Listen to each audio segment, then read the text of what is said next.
Hello friends, welcome to our channel to box office. কথা বলবো রাজকুমার এই মুভির 13 দিনের কালেকশন নিয়ে। কথা বলবো মির্জা এই মুভির 13 দিনের কালেকশন নিয়ে। আপনি জানিয়ে দেই, মির্জা এবং রাজকুমার দুইটি ফিল্মই কিন্তু ঈদে রিলিজ হয়েছিল। রাজকুমার যেখানে বাংলাদেশে রিলিজ হয়েছে, সেখানে মির্জা ওয়েস্ট বেঙ্গল রিলিজ হয়েছে ঈদ উপলক্ষে। আপনারা জানেন রাজকুমারের আপডেট, অনেক ভালো ভালো আপডেট আসছে, কারণ বর্তমানে আপনারা জানেন অলরেডি মুভিটি বাংলাদেশ ব্যতীত ইউএসএ এবং কানাডাতে চলছে, কিন্তু মুভিটি আরও লোকেশানে রিলিজ হচ্ছে।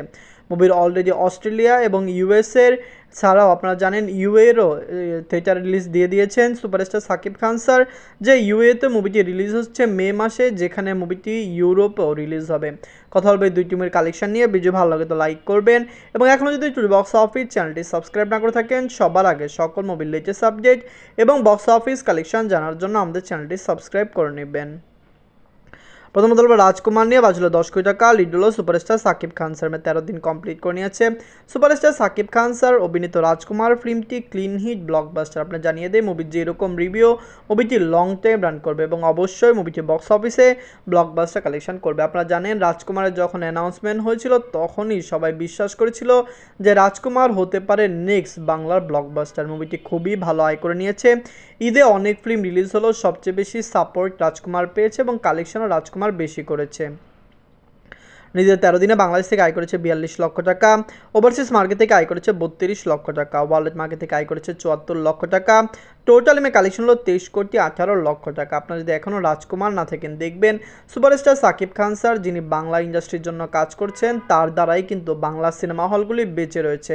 কারণ তার ফিল্ম যদি এত আয় না করতো বা তিনি যদি এত ডেডিকেশন না দিতেন, তো হতে পারতো বাংলা ইন্ডাস্ট্রির মুভিগুলো এত বেশি আয় নাও করতে পারতো।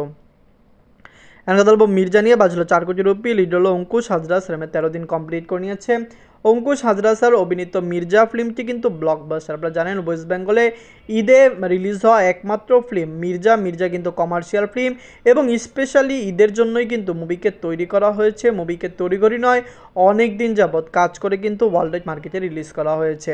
নিজের 13 দিনে ওয়েস্ট বেঙ্গল থেকে আয় করেছে 10 লক্ষ রুপি। টোটাল এমএ কালেকশন হলো 3 কোটি 33 লক্ষ রুপি। আপনারা জানেন অঙ্কুশ হাজরা স্যার নিজেও বলেছেন তিনি মির্জা নিয়ে অনেক কাজ করেছেন এবং তার ড্রিম প্রজেক্ট ছিল মির্জা। মির্জা এসেছে, ব্লকবাস্টার কালেকশন করেছে। দর্শক যদি সাপোর্ট করে, ফ্যামিলি যদি সাপোর্ট করে, হতে পারে মির্জা লং টাইম রানে একটি ভালো কালেকশন করবে। আপনারা যদি এখনও রাজকুমার মির্জা না থাকেন, দেখবেন কমেন্ট করে জানিয়ে দেন এই দুইটি মুভির মধ্যে সবচেয়ে সেরা বাংলা মুভি কোনটি। আমরা আশা করছি দুইটি ফিল্ম দুই ইন্ডাস্ট্রি থেকে ব্লকবাস্টার হবে ঈদ উপলক্ষে। ধন্যবাদ।